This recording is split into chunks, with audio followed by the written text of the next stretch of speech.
নমস্কার বন্ধুরা, আবারও একটা নতুন ব্লগে সবাইকে স্বাগত। আজ বাড়িতে ফ্রাইড রাইস চিলি পনির বানাবো। তো তার জন্য আমি কি নিয়েছি দেখো।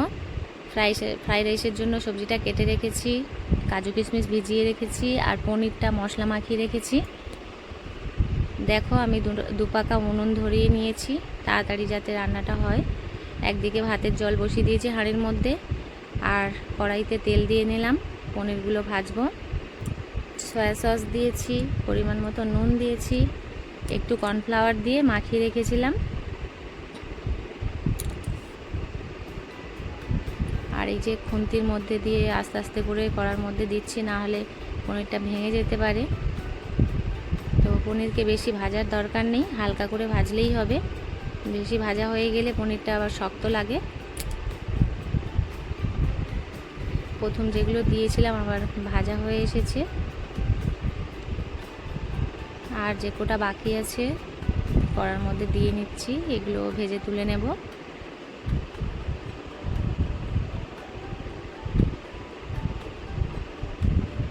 তো বন্ধুরা, আমি যেভাবেই পারি সেভাবেই তোমাদের সঙ্গে শেয়ার করছি রান্নাটা।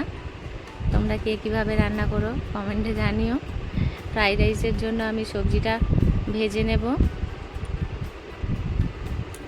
আর যেহেতু দু পাকা উনুন জ্বেলেছি, তো তাতে একটাই সুবিধা, একদিকে সবজিটা হতে থাকবে আর একদিকে ভাতটাও হয়ে আসবে।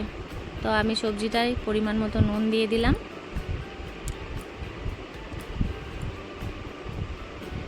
সবজিটাকে একটু নেড়ে চেড়ে কড়ার মধ্যে ভেজে নিচ্ছি। আমি এর মধ্যে গাজর নিয়েছি, বরবটি নিয়েছি, আর ক্যাপসিকাম কুচি আছে। তারপর হাঁড়ির ঢাকনাটা খুলে তেল ঢেলে দিলাম একটু পরিমাণ মতো, তেজপাতা দিলাম, গোটা গরম মশলা দিয়ে দিলাম, আর পরিমাণ মতো লবণ। যতটা চাল থাকবে সেই পরিমাণ মতো দিতে হবে লবণটা। আর অল্প করে লেবুর রস দিয়ে দিচ্ছি, এতে ভাতটা ভালো হবে, ভাঙবে না, আর ঝরঝরেও হবে।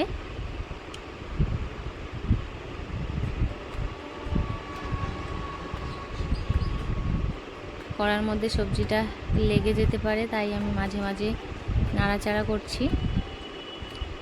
ভাতের জলটা ততক্ষণ ফুটতে থাক। টকবক করে না ফুটলে ভাতের চালটা দেওয়া যাবে না।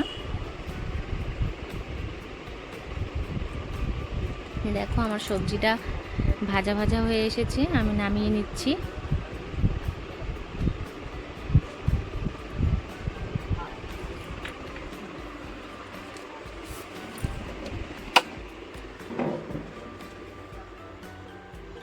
সবজিটা ভেজে তুলে নিলাম। এবার চিলি পনিরটা রেডি করব। তার জন্য কড়াইয়ে তেল দিয়ে দিলাম। আগে থেকেই ক্যাপসিকাম কেটে রেখেছিলাম, সেগুলো ভেজে নিচ্ছি, কারণ চিলি পনিরের জন্য ক্যাপসিকামটা ভেজে নিতে হবে, তবেই খেতে ভালো লাগবে। পরিমাণ মতন লবণ দিয়ে দিলাম।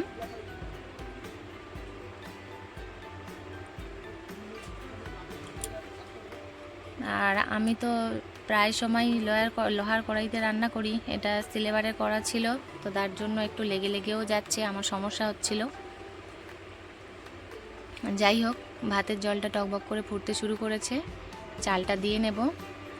এটা ছিল বাসমতি চাল, আমি আধ ঘন্টা আগে ভিজিয়ে রেখেছিলাম। আমার ক্যাপসিকামটা ভাজা হয়ে গেছে। এবারে চিলি পনিরটা বানানোর জন্য কড়ার মধ্যে তেল দিয়ে লঙ্কা দিয়ে দিলাম।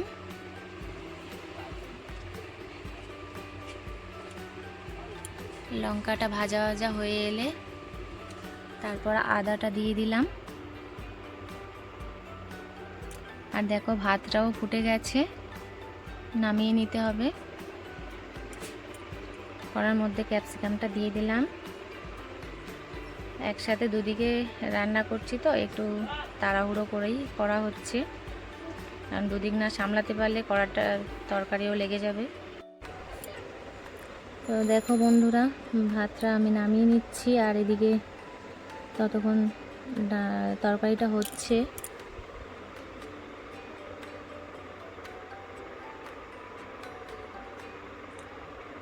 তরকারির স্বাদ মতো আর একটু লবণ দিয়ে দিলাম,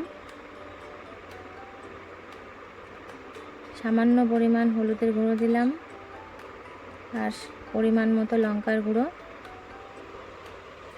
দিয়ে নাড়াচাড়া করে নিচ্ছি। যে যেমনটা খাবে সেই রকম লবণ বা লঙ্কার গুঁড়ো এগুলো দিতে হবে। প্রথমেই দিয়ে দিয়েছি চিলি সস, তারপরে দিলাম টমেটো সস, দিয়ে ভালো করে কষিয়ে নিলাম। এরপর দিয়ে দিচ্ছি সয়া সস। চিলি পনিরের জন্য এই 3টে সস অবশ্যই লাগে। তারপরে ভেজে রাখা পনিরটা দিয়ে দিলাম। এবারে ভালো করে এগুলোকে কষিয়ে নেব। আর আগে থেকেই বাটির মধ্যে কর্নফ্লাওয়ার গুলে রেখেছিলাম, সেই কর্নফ্লাওয়ার গুলা জলটা দিয়ে দিচ্ছি কড়াইয়ের মধ্যে। আরও একটু পরিমাণ মতো জল দিতে হবে, না হলে তরকারিটা বসে বসে যাবে।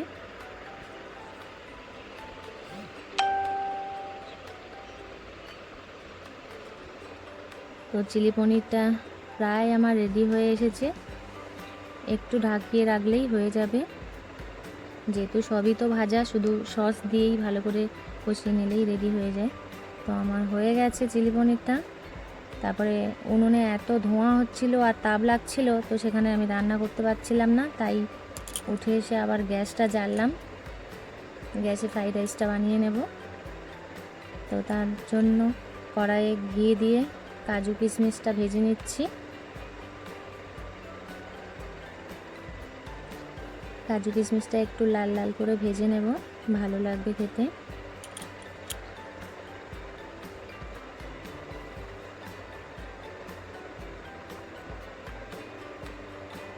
কিশমিশটা আর কাজুটা ভাজা হয়ে এসেছে আমার, এটাকে নামিয়ে নেব।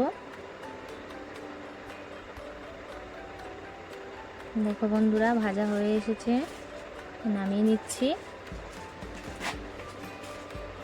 আগে থেকেই তো সবজিটা রেডি করা ছিল, যেহেতু ভাজা আছে, কাজু কিশমিশ ভাজা হয়ে গেছে। এবার কড়াইয়ের মধ্যে ঘি দিয়ে দেব, দিয়ে ভাতটা রেডি করে ফেললেই হয়ে যাবে।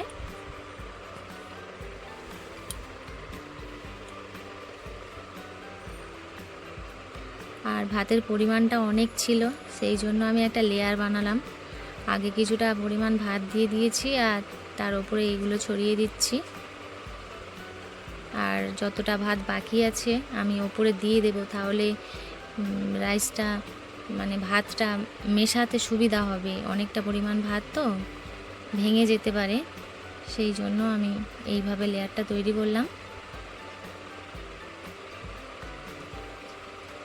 আর ভাতগুলো তো লম্বা লম্বা সরু সরু, একটু আস্তে আস্তেও নাড়াচাড়া করতে হবে, না হলে ভাতগুলো সব ভেঙে যাবে।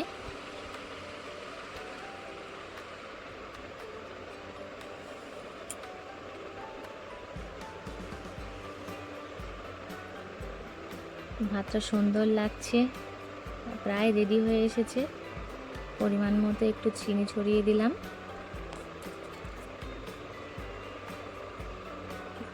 নিরামিষ ফ্রাইড রাইস একটু মিষ্টি মিষ্টি লাগলেই ভালো লাগবে। ওপর থেকে আবারও একটু ঘি ছড়িয়ে দিলাম।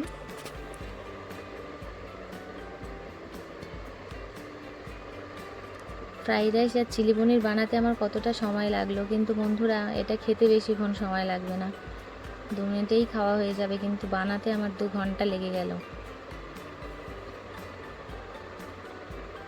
ভাতটা একেবারে ঝরঝরে হয়েছে, দেখো কত সুন্দর। তো বন্ধুরা, আজকের ব্লগটি কেমন লাগলো কমেন্টে সবাই জানিও। আর ইউটিউব থেকে দেখে থাকলে প্লিজ সাবস্ক্রাইব করে দিও, আর ফেসবুক থেকে দেখলে ফলো করো। তা চলো, সব কিছুই রেডি হয়ে গেছে, এবার শুধু খাওয়ার অপেক্ষা। সবাই মিলে একসাথে খাবো। আর বন্ধুরা, চাইলে তোমরা আমার মতো এইভাবে সাধারণভাবে বানিয়ে খেতে পারো, দেখবে খুব ভালোই লাগবে। আজকের ব্লগটি এই পর্যন্ত। Tata, bye bye. সবাই ততক্ষণ ভালো থেকো, সুস্থ থেকো।